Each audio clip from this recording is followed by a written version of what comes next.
Hi, welcome to the Unsecurity Podcast. We have conversations to give you insight and inspiration to elevate security efforts. We're your hosts. I'm Brad Nigh. And I'm Megan Larkins. On this podcast, we feature experienced InfoSec peers as we dissect major issues within the industry. Here's Unsecurity.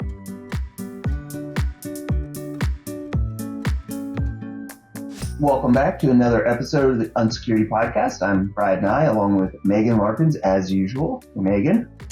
Hello. And today we have a special guest.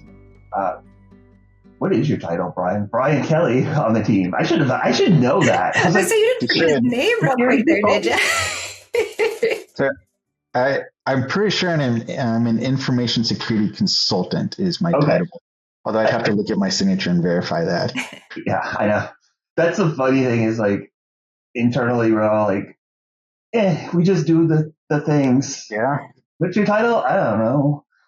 But so welcome back. We had Brian on. Brian is a security consultant with us here at FRSecure. We're going to talk about the Mentor Program and his journey, and we'll just see where it goes. But we start with hobbies or something fun you're doing outside of work. And I'll start with you, Brian, because you and I were talking about it before Megan joined. So we're already you're already teed up. Yep. So hobbies, an avid Lego fan would be the first one. So that's the one that we were talking about. And I must curse Lego at the moment for producing so much good stuff right now. And then they put the Bricklink program on top of that. And it's like, I need more of that. And then just, my big issue with Lego, though, is just where I'm going to put it once I build it. Because I've got some very big sets that I haven't built yet just because I have no idea where I'm going to put them. So mostly Lord of the Rings, actually. So because they have so many good Lord of the Rings sets. Like, my wife is a huge fan, so it's an easy sell for me to be like, we need this Lego Lord of the Rings thing, and it's massive and it's expensive. And she's like, cool, go ahead. I'm like, that's easy. And then you're like, where am I going to find 4 square feet to put this? Yeah. So eventually we'll just have to get a bigger place again for my Legos. I feel that. How about you, Megan? Anything fun you've been working on or doing? Nothing new, really. So kind of the video games I've been playing have been keeping me pretty busy. I was saying I started rearranging some of my shelves over here, but that's about as far as it goes. I do have a couple new Legos myself, so it's fun to chat, even though I don't get quite as nearly as nerdy about the Legos as Brian does. I do really enjoy them. So I've got half of a cactus built up there, so that one's coming together. And then I got myself a new video game related Horizon whatever set that I was excited to see. So those are kind of my new ones. But yeah, otherwise I'm still playing, The Long Dark and Cairn. So both good adventure games. I guess I just need to get out more or something. I know. I mean, we're all nerds, so it's a safe space. I've been packing the same thing as the last time, so that takes up a lot of time and is exhausting to do. So not as much time to play games or build things as I would like the last month or so, but soon I'll get back to it. So that out of the way, Brian, you've been let me go back. Tell us a little bit about yourself, your background, how you came to FRSecure, and we'll go from there. So my background is honestly, like, going a little bit even further back than just say IT or security is customer service, honestly, which I think is worth noting, that being a consultant, you are servicing customers, right? That's your job. And so that goes all the way back to probably my first or second job, whether it was at fast food, working at a bank, a grocery store, and all of that, where that's where I was focused, right? I was always serving customers. So, but the more important piece is IT. So IT, around 17-ish years, maybe 18 years or so in IT. And that runs from everything from just being a guy at a company doing IT to working at MSPs, and just all kinds of roles at MSPs as well. So anything from being a help desk guy, just like, entry level, all the way up through client management, project management. I did on-site or contracted on-site work for clients where I was sort of a retainer. I'd go out to specific clients in my area for like a day a week type of thing. And just all of that type of project work, networking, VMware infrastructures and such. So just a lot of different experience in all sorts of roles at or MSP organizations, save like HR and finance. Those are the two areas I did not touch at all. So, but anything else, pretty much, I've touched it. So then, as I was working in IT, security obviously became a big interest because I can trace it back to two things. There was a book I read that was a little bit more security focused, and it focused a lot on information security. And it was a fictional book where it was, not real, but it was just interesting because they did address real life information security in it. And then I went to a conference actually on behalf of one of my accounting companies that I worked for, and basically sat there for a couple of days, and the focus was information security. And that was my first really, really big exposure to information security. And then it got some gears going. After that, it was a couple visits to DEF CON, because it's not quite local, but it's close enough for me where I can drive out there for a weekend and it's not a big deal. And then from there, working at an MSP, going like, hey guys, we should probably be doing these security things since we touch people's data. And they're like, no, we're not really concerned about that part. And then as I got more, interested in security and seeing things that at an MSP that maybe we should be doing and they weren't doing it, that's when I decided I need to do something else. So coincidentally, this was right at the time of COVID starting. And so it was funny going back to kind of how I got to FRSecure is one of my coworkers at one of the MSPs I worked at was over at FRSecure, and he had let me know, hey, we have an opening for an IR spot. Would you be interested? And I'm like, sure, I'll throw my name in. And I think it came down, I was one of the last two people that were on the list. And the reason why I didn't get the job was I didn't have enough experience, or I didn't have as much experience as the other person, which is fine. I would have been going into something kind of newish to me where I knew the basics, but not really the full extent where they did. And when I looked at that and said, well, how could I do better at this? I'm like, hey, CISSP is something that I know about. Why don't I go ahead and do that? And coincidentally, the mentorship program was kicking off right around that time. And so joined up with the mentorship program.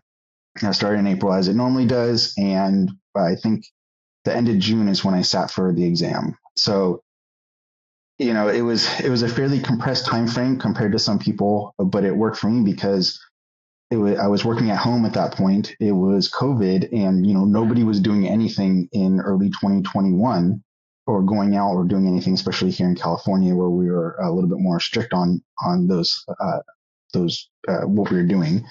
And so it was just like I'd work the day, and then I'd spend 2 or 3 hours studying and watching videos, reading again, the practice tests, the mentorship program. And just the mentorship program ultimately was the basis for what I was doing. Read the book, which I was surprised because I could sit there and I could read the book and it didn't put me to sleep like some books do, especially technical literature and such. Like I would read through it, which is coincidentally, I'm studying for another certification. And it's the same thing where I notice like when actually towards the afternoon, I'm starting to get a little bit tired. I'll go and I'll crack open the book and I start reading and I'm not tired anymore, which maybe says a lot about me. I'm going to do that. But so that's kind of what happened. And like after not getting the job, I was in contact with Oscar at the time, and he said, hey, we really like you as a person. We think you would fit here at FRSecure. It's just we don't have the role right now. And so I'd reached out to him after passing the exam, and I said, hey, I passed the CISSP if that helps at all. And he's like, well, we don't have anything quite on the IR technical teams right now, but maybe you'd be good on the consulting team. He's like, are you cool with me passing along information? I think, Megan, that's when you probably got my information. And so that was August, I think, around that time. And there was a role open, which I didn't get the role, which was disappointing at the time.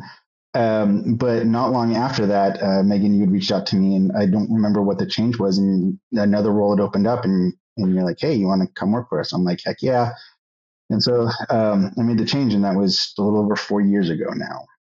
Yeah, that's awesome. I know I don't remember precisely, but I think, yeah, we had a couple years there where it was like we would kind of have to stock up the resumes because we'd be opening multiple positions in a fairly short timeline, just depending on, I don't know if it was how fast the work came in or if somebody moved positions or what. But yeah, I know it's always so hard when you get down to those last few candidates and you're like, they're all good. They could all do it.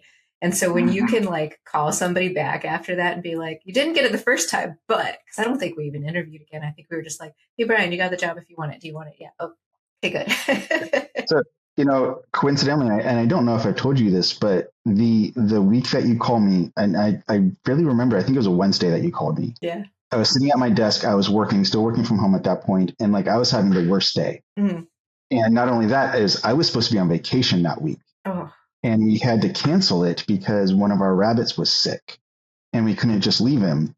And like, I was just like, I was not having like a good week, a good month even at that point. And like, my phone's sitting there next to me and I'm working away. I'm like on like a call with a client and I see it going with a Minneapolis number or a Minnesota number. I'm like, could this be like, and it went to voicemail. And as soon as I finished on that call I was on, I listened to the voicemail and I'm just like, oh my God, yes. Like, this is what I've been waiting for. Like, and it was out of the blue. It was wonderful because I was supposed to be on a cruise in Alaska at that point in time and I wasn't there. And I was just not happy with life right at the moment. And it was just like, one of those things where it's just like, okay, cool. It's what I've worked for is now showing progress, right? Rather than just kind of doing what I've been doing, because I wasn't having a good time right then. Just in IT and where I was at was just, I was trying to bring more security focus to the MSP that I was at, saying like, hey, we need to be aware of what we're doing. We need to look at some things. And then quite literally, I think the week before that, there was this situation where I brought up a major security issue to to our directors at the company. And they're like, no, we're not going to worry about it. And I'm like, we have to worry about it. And they're just like, nope, we're good. And so I was very much like, I can't support what these guys are doing anymore, this company. So to then make that move, it was awesome. Yeah. Nice. So it's always so interesting to hear people's stories of how they get to to where they're at now. Why did you decide to volunteer for the mentor program? And yeah. So that was a no-brainer for me because in a lot of my jobs, I've been in at least a slight teaching capacity where it was helping people, whether it's understand what they're doing or even teaching them how to use a specific application. And also for everything that I received out of the mentor program when I was on the student side, it's like when it came to like, hey, do people want to help? I was like, sure, I can help people. I've just recently been through this. So I can be a sort of case study of, how to study or what you need to study or just even if I can help one or two people here, then, I can in a way pay back, what was done for me. And so that's why that initial year when you guys said, hey, we need people to help, I'm like, cool, I'll be there in chat. I'll answer people's questions. I think at that time we might've been using Slack or something else instead of Discord. So I'll check Discord every, day or so and, see if people have questions and such. And so that's, my sort of, I like to joke here in Southern California, Honda has their slogan is the helpful Honda people, which I don't know if that's everywhere. I've heard it's just a Southern California thing. And they go around in these blue shirts helping people, right? I happen to have a Honda and I wear blue shirts quite often. And I like to call myself a helpful Honda Brian because I just want to be helpful. I want to help people. And if I can, if I can talk about study habits or if I can talk about, well, here's the specific area where we can talk about this risk management. I do that on a daily basis now, right? So I can talk about risk management in a very large capacity. But say we're talking about pen testing, where maybe I don't know as much about that. I know the basics, but maybe I can point to here's resources that I use to help me understand this, at least what you need for the mentorship program. And even then some now. Excuse me. And so if I can help, once again, if I can just help somebody, if I can give them some sort of direction that's going to help them or even encourage them to do something, or if they're at the point, like at one point when I was studying, I was sitting there with the book open, like for a half hour, just on a single page. Right. Mm-hmm. And my wife is like looking at me going like, are you okay? Like you haven't moved, like you've blinked once or twice, but you haven't like done anything. And like, this was, I think, about 2 weeks before the actual exam, which for those who are listening, going for the mentorship or going for your CISSP, once you feel at least halfway comfortable with the material, set your exam date. Because if you never set that exam date, you're never going to have your deadline and you're just going to keep pushing it off saying you're not ready. That's just the nature of this, right? Yeah. And so I had about 2 weeks ahead and I'm just like, I couldn't study anymore. I couldn't just do it. And I had to take a couple of days and just like do something else. Like I hadn't been playing games and I'm a big gamer as well. I hadn't been playing games for like 3 months at that point, maybe longer. And it's like, okay, I'm going to go take a couple of days, play a game or whatever it is. Right. And then luckily that kind of cleared my head and I was able to get back into it.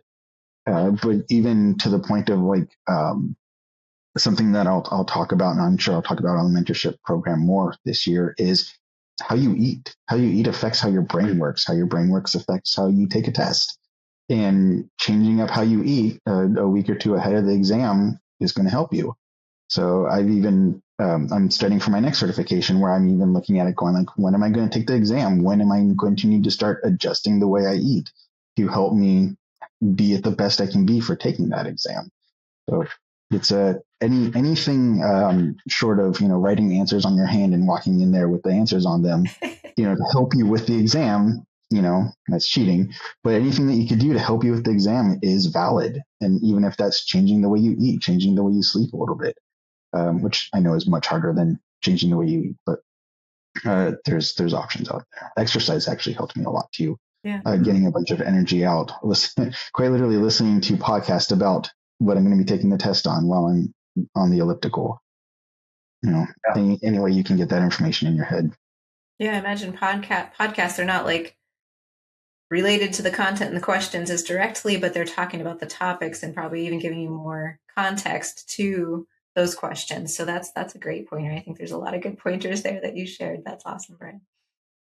Yeah, podcasts, YouTube, all kinds of different resources that you can have, and just having that information streaming into your head, even if you're not fully paying attention to it, can help. Mm-hmm.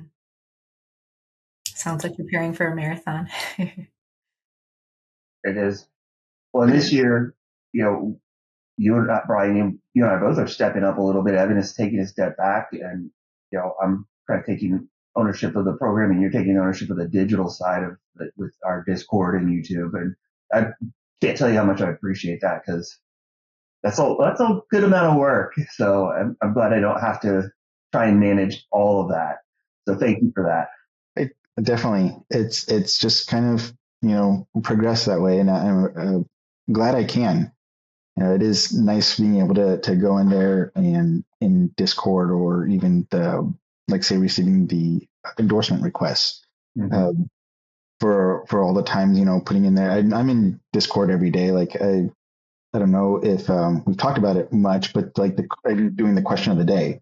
So every day I'm posting a question related to CISSP. So a basic test question that's similar to what's on the exam. It's not exact. It's not like, we don't know what the exact questions are and all that, right?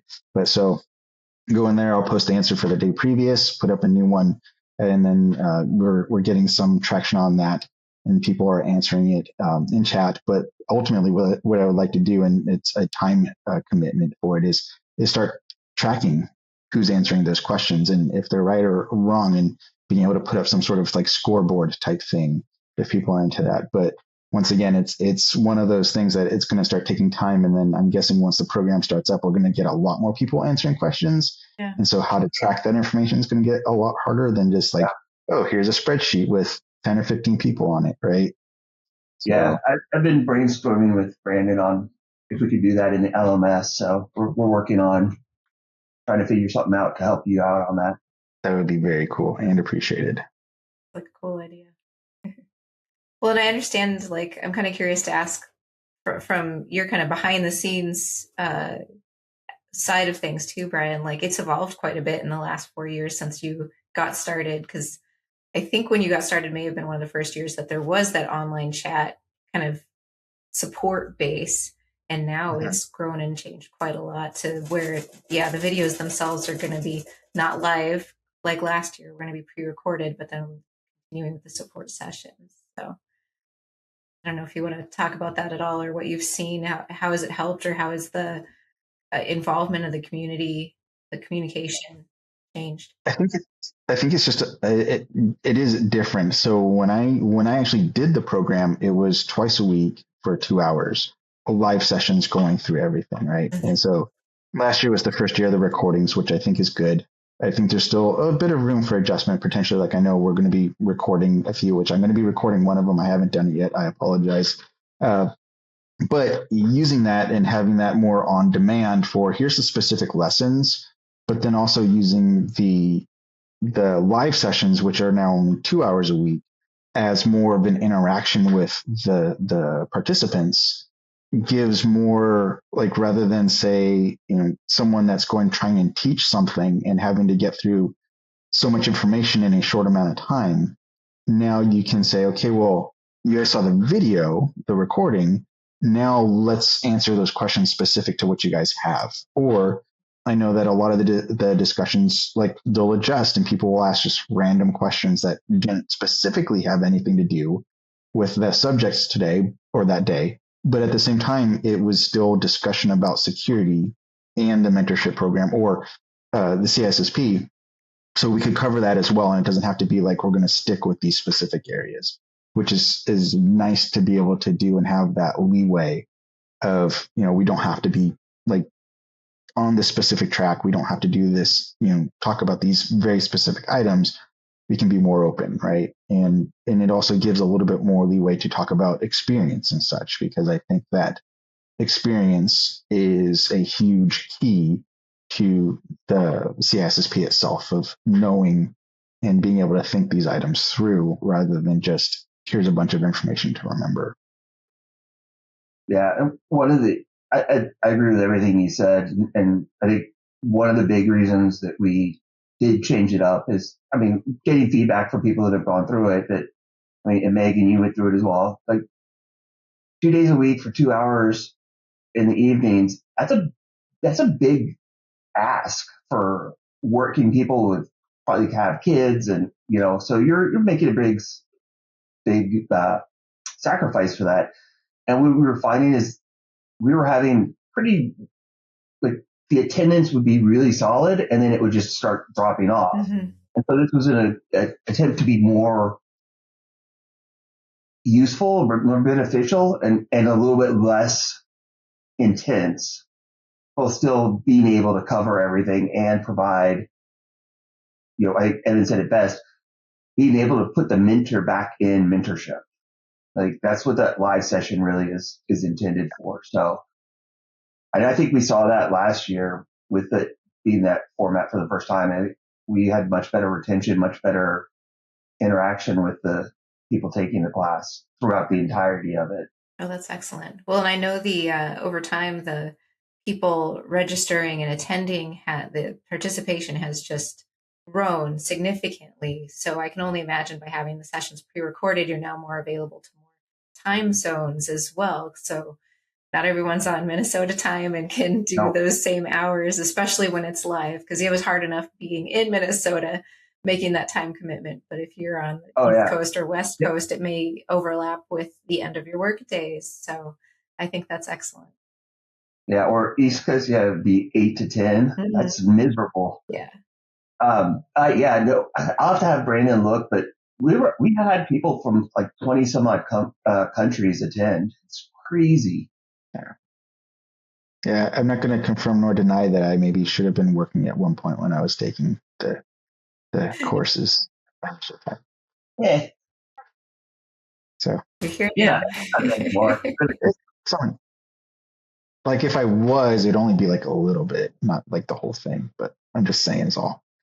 And also, I think that we restructured how we progress through the material as well, which I think is good because we seem to be hitting more of the more practical pieces up front, and then saving some of the less used, more like specific, say like encryption, towards the end, or data models and such. So it's those areas where, like the encryption piece, I know that when I did it, and even in consequential years, looking at the numbers from just like, we do the encryption episode or the encryption session. Mm-hmm. And then immediately after that, when you're just looking at the participants, it is lower, like it is noticeably lower. Right. Yeah. And to be able to save that more towards the end is a little bit more helpful because people aren't just like, okay, well, I'm not going to get this encryption stuff, so I'm just going to stop. Also, for anybody that's listening to this, that's going to be doing the program, don't stop. You are going to get overwhelmed at some point. There is so much information, and it's being able to continue on and get past that hard part of like, you're going to need to take this on. Just to equate it to, because of video games, there's something I do so often is I come across these video game challenges that you have to do this certain thing X many times. And when you look at that and say like, I've got to do this 50 different times, like I've got to defeat a boss or do the specific quest or whatever it is, right? And then I push it off and it's like, I'll do that at some point, or maybe I don't want to do that, but then I'll do it once, I'll do it twice. And then before you know it, you're halfway there. And then at some point you're 90% of the way there, and it's only one or two more times to do it. And that's something that I've learned, is that you just have to, I don't want to say grin and bear it, but that's the phrase that comes into my mind, is just, you're going to need to know.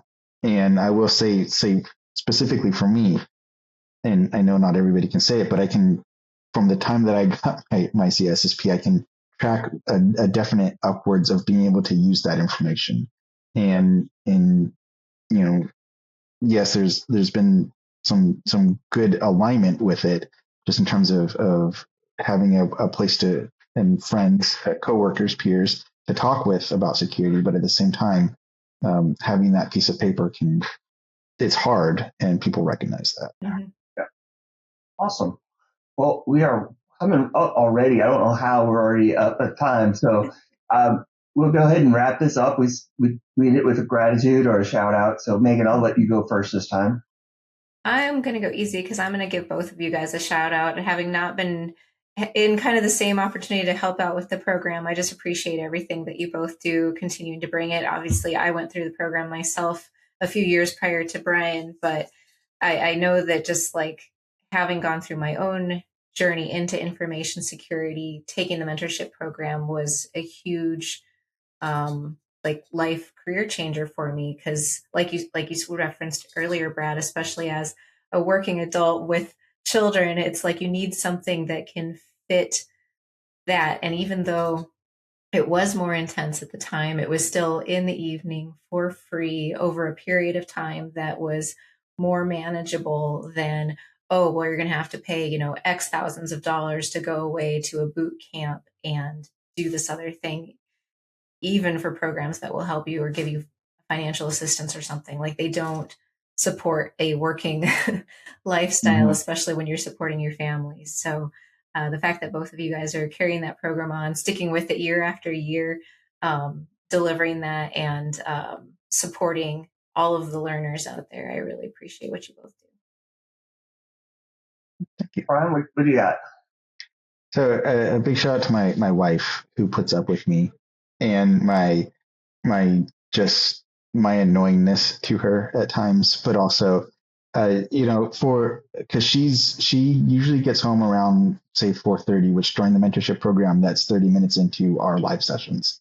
And so then she's going to be waiting to me till around 6:00 at night for dinner and all that and such. So it's a little bit tough for that, but then also just the preparation, the work, the times where, like, we're sitting on the couch and it's 8:00 in the evening, and like I look at my phone and just like, shoot, I need to go answer an email, that sort of thing. And just, and also letting me buy a bunch of Legos. So and all that other stuff, the Lorcana for the Disney fans, the games and all of that. So thank you to my wife. Very cool. I already gave mine. I'm going to give it to you, Brian. Thank you. I really do appreciate the help with the online piece and not knowing I don't have to worry about it, that you're on top of it, and that if there is an issue, you would come to me if you needed anything. And so that just takes a huge amount of weight off my shoulders. So thank you very much.